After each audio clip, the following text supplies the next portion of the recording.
Good day, honorable judges. Good day, ladies and gentlemen. I'm in the person of Lukman Amira, and I'm here with my co-presenter. Agmabiase Matilda.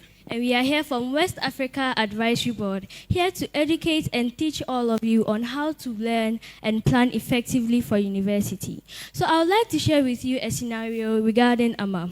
Amma is an 18-year-old girl who just wrote her WASI, but then she couldn't continue her education in university because she lacked 3 fundamental points, which are financial requirements, required preparation, and then sustained discipline, which talks about how to fund your 4-year degree. So now we move to, we the West Africa Advisory Board educated Amma and everyone here on how they are going to plan effectively for their university. We took 4 things into consideration, which are the academic pathway, estimated cost, financial strategy, and then money and budget management. And with academic pathway, we are going to talk about how to know what course to study. And with knowing what course to study, we talk about passion and then economic viability. With passion, which I believe we've all seen people with fancy cars, nice dresses, good rich waters, and you aspire to be like them. This is just about passion. Seeing someone doing something, and then that you decide that that is what you want to be. And with economic viability, it's just the cost you incurred in chasing that cause, and then the returns you get. And now we're going to learn on how to know what university to study. And then with universities, we have that of local universities in Ghana and international universities abroad. We put into consideration tuition, living costs, and then funding. So now we know what course to study. We know which university to attend. We are going to know how to acquire admission to such universities. And with that, we know that in writing your WASI, you are going to get at least A1 to C6 in 4 core subjects and 3 electives. And then we move to the high school to university timeline. We want to advise you all that you do not plan for university right after WASI. You plan immediately you enter your senior high school, that is from the 1st year to 2nd year. And with the 1st year to 2nd year, we explore career opportunities through mentorship and then we explore career opportunities through mentorship. And then in the early stages of the 3rd year, we shortlist universities, reset exact tuition costs, and then prepare for SATs. And in the later part of the 3rd year, you write your WASI and then apply aggressively for admissions to get scholarships. And then we move to the detailed cost breakdown of this advisory. This is just talking about the expenses we have to incur and how you are going to fund such expenses. And then most students believe that when going to university, you just pay for tuitions without taking into consideration accommodation, transportation, feeding, and many more. And then we're going to take into tuition. In tuition, we have 2 categories, which is the regular fee-paying and then the private universities. Under the humanities and then arts, they pay estimatedly 2,219 Ghana cedis to 2,280 Ghana cedis. And then with that of science and engineering, they pay 3,300 to 62 Ghana cedis to 3,400 to 26 Ghana cedis. And with fee paying, they pay from 5,000 to 5,200. And then with that of science, they pay from 7,300 to 7,369 Ghana cedis. And then with private universities, they pay from 20,000 Ghana cedis to 80,000 Ghana cedis per year. And then we're going to move to accommodation. So after paying for tuition, you pay for accommodation. That is where to stay. Some people may decide to come from home, and some people may decide to stay in school. And in school, we have traditional halls, which is estimatedly 800 to 1,800 Ghana cedis, with private campus hostels, which ranges from 3,000 to 8,000 Ghana cedis, and then with off-campus rentals. And then we move to feeding and transportation, which just talks about how we are going to fund what we eat and how we are going to fund our movement. And with the feeding, we estimated 40 cedis to 80 cedis a day. And then at the end of a 16-week semester, we estimated 4,000 to 480 Ghana cedis to 8,000 to 960 Ghana cedis per semester. And then with transportation, which includes the daily movement to classes, we estimated 500 to 1,500 Ghana cedis.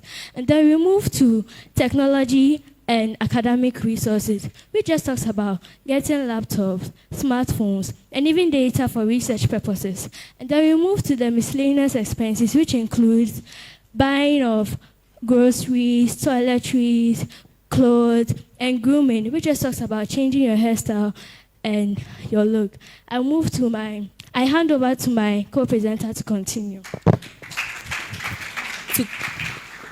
To continue, I'll continue with the financial strategy. Now, let me ask you a question.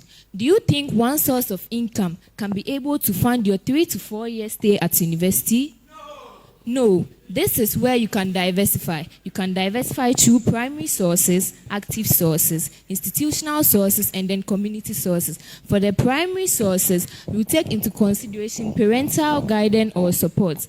This is where you can sit your parents down and have an early conversation with them, talking about the cost you will incur in your university. And for the pre-university support, savings, you can also save your high school pocket money, allowances, or your monetary gifts so that you can yield a high compound interest to be able to cater for initial expenses like buying a laptop. Moving on to the scholarships and bursary, we are going to explore into avenues like MasterCard Foundation Scholars Program, government scholarships, corporate scholarships, and university-specific bursaries. Now, we are going to talk about student loans and educational grants. In Ghana, students can access loans using their Ghana card. And since you are going to pay for loans, you have to borrow the amount you need for education, not to fund your lifestyle. And for the grants, unlike loans, grants are not to be repaid. So if you are able to access grants, it is easier for you to fund your university lifestyle. And also for the entrepreneurship and side hustles. How many of you here have ever earned money on your own without anybody helping? That's good. This is a talent you need in university. So you can generate income engaging in services like graphic designing, laptop repairs, and also hairstyle braiding. And then you can also sell stationaries or also pre-packaged snacks in hostels. And you can also engage in social media management for small brands. Moving on to the ethical fundraising strategies. We have the community or church sponsorships. Your community and your church at large can come together and help you fund your university lifestyle, knowing that, oh, this boy or this child is very respectful, so let's help him or her to become a very good person in the future. And for the transparency, you have to provide your sponsors with accurate information to help them gain their trust and also ethical integrity. Now, budgeting and money management. Just like Madam Priscilla said, if I am to give you 1,000 Ghana cedis today, how many of you would have some left to fund your university lifestyle? Okay, then this is where you know the difference between spending and planning. Now, I'm going to teach you. Now, we are all going to learn about student budgeting philosophy, which is the 50-30-20 rule. Kindly repeat after me. This is how it works. We have 50% allocated to needs, that's food, transport, and utilities. And we have 30% allocated to academic investment. We also have 20% allocated to emergency fund. And also, we're going to distinguish between needs and wants. Needs here are essential for survival and study. And also wants are desires that can be delayed. Moving on, we have a sample monthly budget template. That is, if you are to spend 1,500 cedis a month, you can allocate 50% on feeding, 15% on transportation and academics, and also 10% on personal care and emergency savings. For effective cost control strategies, you can purchase in bulk like non-perishable goods, which are rice, oil, and many more. You can also buy second-hand resources, and you can also maximize campus Wi-Fi and take into consideration student discounts. Now, for the sample discipline and financial tracking, after you allocate all your resources, you can track your money using mobile apps like Wallet, Review Weekly, and also Emergency Fund. Now, in summary, The journey to university is in two folds. The first one is academic journey, which is you studying hard, passing your WASSCE, and also gaining admission into your university. And then the second one is your financial journey. That's you projecting costs and also budgeting well to fund your university lifestyle. My final message for you is that your future is not determined by chance, but by planning and preparation. So every financial decision you make today is either moving you closer to your goals or further from your goals.